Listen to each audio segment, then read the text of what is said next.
Welcome back, everybody. Ready for another deep dive? Absolutely. Always ready to explore new ideas.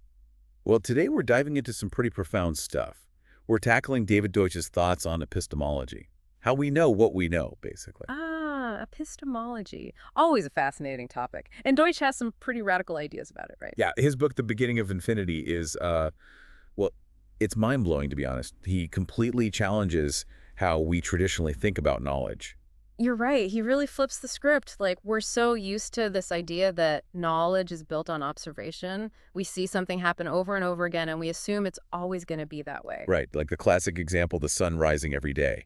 Mm-hmm. Just because it's happened every day in the past, does that actually mean it'll happen tomorrow? Exactly. And that's what Deutsch calls the problem of induction.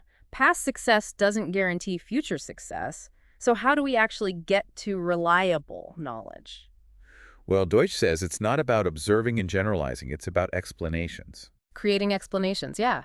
And testing them, refining them, seeing if they hold up under scrutiny. So it's not just passively watching the world unfold. It's about actively trying to make sense of it. It's like being a detective, right? You don't just collect clues, you build a theory that explains all the evidence. And the more your theory can withstand scrutiny, the closer you are to the truth. Ah, that's a good analogy. Hmm. So with knowledge, it's about constantly testing and refining our explanations to see if they can stand up to criticism. Yeah. And the more our explanations resist being proven wrong, the more confidence we can have that we're getting closer to a true understanding of reality. Which, by the way, Deutsch also has some interesting things to say about. You remember that thought experiment with the virtual reality generator? Oh, yeah. The one where if a machine could perfectly simulate any reality, how would we know if we're in the real world or just a simulation? Gets you thinking, doesn't it? It really does. So how do we even know what's real? How do we know we're not just brains in a vat being fed sensory experiences? Well, how does Deutsch address that? He says it's about how reality kind of pushes back. Like, the world doesn't always conform to our expectations. There's a certain stubbornness to reality. You can't just wish things to be different and have them change. Exactly. And he uses a really interesting example to illustrate this. Remember Dr. Johnson kicking that rock to refute solipsism? Solipsism. That's the belief that only one's mind is sure to exist, right? Right. And Dr. Johnson, well, he basically said, I refute it thus, and kicked a rock. Like, here's this thing that exists outside of my mind, and it's resisting my attempt to move it. It's got its own independent existence. Ah, I see. Things that kick back, that have this independent existence. That's part of what tells us there's a reality beyond just our minds. Right. It's not just what we see or feel. It's how reality responds to our actions, to our attempts to understand it. It's almost like this constant dialogue between us and the world around us. And science is a big part of that dialogue. We do experiments to test our explanations, see which ones hold up the best. It's like peeling back the layers of reality to reveal deeper truths. It's fascinating how Deutsch elevates knowledge to this, well, almost like a force in the universe. Not just information, but something that actually shapes reality. It's a powerful idea, isn't it? I mean, think about that example he gives about how the future color of the sun could depend on the future of knowledge on Earth. Whoa, wait, the color of the sun. How could our knowledge here possibly affect something as massive and distant as the sun? Well, he's saying if we gain enough knowledge, we could potentially control the sun's energy output, and that would change its color. It's a thought experiment, but it illustrates just how powerful knowledge can be. Yeah, I mean, if we could figure out how to do that, it'd be a pretty drastic change to our reality. Yeah. It's like, what else might be possible with the right knowledge? It makes you wonder, doesn't it? And that's where Deutsch's optimism really comes through. He truly believes in the power of human ingenuity to solve problems and create a better future. That's pretty inspiring when you think about it. So we've got knowledge as robust explanations, knowledge as this reality-shaping force. What else is there to Deutsch's view on this? Well, we haven't even gotten to one of his most fascinating ideas yet. The idea of jumps to universality.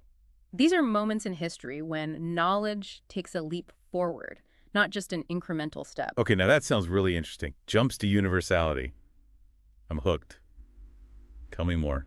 So these jumps to universality, they're not just like, making something a little bit better or faster. It's a whole different way of doing things altogether. Ah, I see. So not just like a faster horse, but inventing the wheel kind of thing. Yeah, exactly. Like, think about the invention of the alphabet. That wasn't just a slightly better way to record information. It was a completely new way of thinking about language, about representing sounds. It was like the key to unlocking all these different spoken languages. Before that, you had all these different symbols and pictures for every word. Right. But with the alphabet, suddenly you could represent any language with just a handful of symbols. It opened up a whole new world of possibilities for communication, for storytelling, for everything. Yeah, I can see how that would be a game changer. What other examples are there of these jumps to universality? Well, another big one is the universal computer. Now, before that, we had computers, but they were all designed for specific tasks. Right, like those giant calculators they used to have. Exactly. But the universal computer, well, that could run any program you could think of. It was a completely new kind of machine, one that could adapt and evolve. So it wasn't just about crunching numbers faster. It was about being able to do anything you could program it to do. Exactly. And that jump to universality, that's what led to the digital world we live in today. It's amazing to think about all the things that are possible because of that one invention. So Deutsch is saying these jumps are essential for progress. Yeah. He believes they're what drive us forward, what allow us to overcome limitations and achieve things we never thought possible. Like, he even talks about how the development of true artificial intelligence, the kind we see in science fiction, that will likely emerge as a jump to universality. Oh, interesting. So you're saying true AI, it won't just be about making our current computers faster and smarter. It'll be about a completely new way of thinking about intelligence, about how machines learn. Exactly. It'll be a jump to a whole new level of understanding, a point where machines can not only process information, but truly understand and learn in a way that rivals human intelligence. That makes you wonder what other jumps to universality are out there. What other breakthroughs could completely change our understanding of the world, of ourselves? That's the exciting part. We don't know. We can't predict these jumps, but by being open to new ideas, by encouraging creativity and critical thinking. By pushing the boundaries of knowledge. You got it. Exactly. That's how we create the conditions for these breakthroughs to happen. Which, brings us to another one of Deutsch's mind-blowing ideas. The multiverse. The multiverse, wait, are we talking about parallel universes, alternate realities? Yeah, well, in a way, yes. Deutsch's idea of the multiverse is based on quantum mechanics, the idea that there are multiple possible outcomes for every event. So every time a decision is made, every time something happens, reality splits into different versions of itself. That's one way to think about it. And each of those universes, they might start out identical, but over time, they can become vastly different. Because even tiny changes can lead to big differences down the line. Exactly. He calls it fungibility, like how $1 bill is essentially the same as any other dollar bill. But even tiny variations, like a slight tear or a different serial number, can make them unique. So you're saying these universes, they're fungible at first, but then they start to differentiate based on even the smallest changes. Right. It's like a chain reaction. A tiny change at the beginning can have huge ripple effects over time, leading to completely different outcomes. And then there's quantum entanglement, which makes things even more complicated. Quantum entanglement, that's the one where particles are linked together no matter how far apart they are. Wow. And Deutsch suggests that this entanglement, it could allow for communication or even influence between these different universes. Wait, so not only do we have all these different universes branching off, but they could be connected to each other.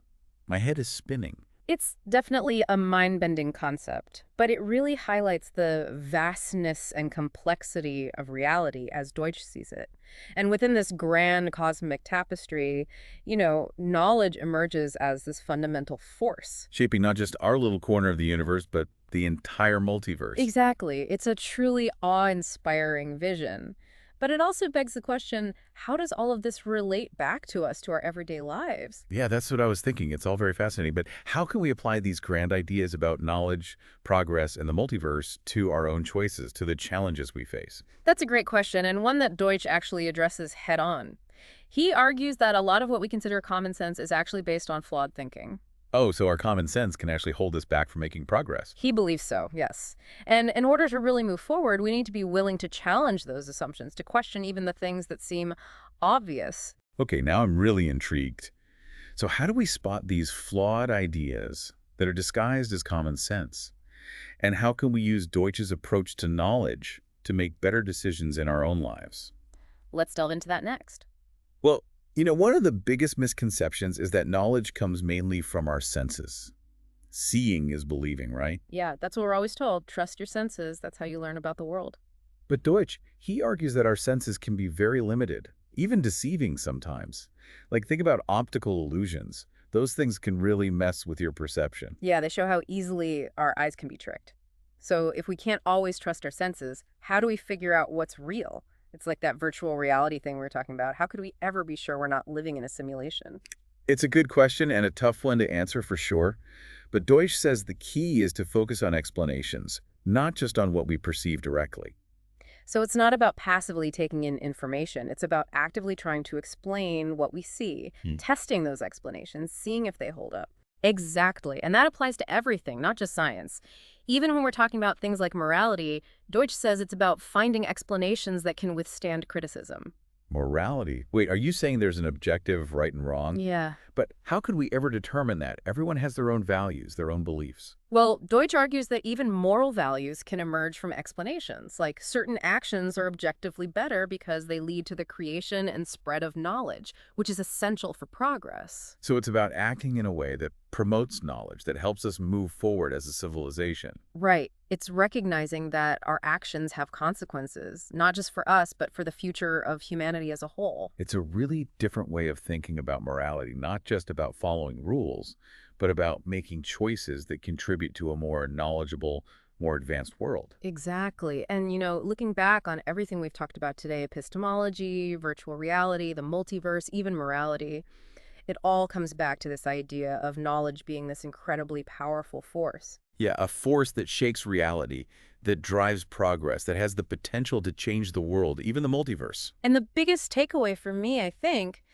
is that we shouldn't be afraid to question our assumptions, to challenge conventional wisdom. To keep searching for those better explanations, to keep pushing the boundaries of knowledge. Exactly. Because, as Deutsch reminds us, we're at the beginning of infinity.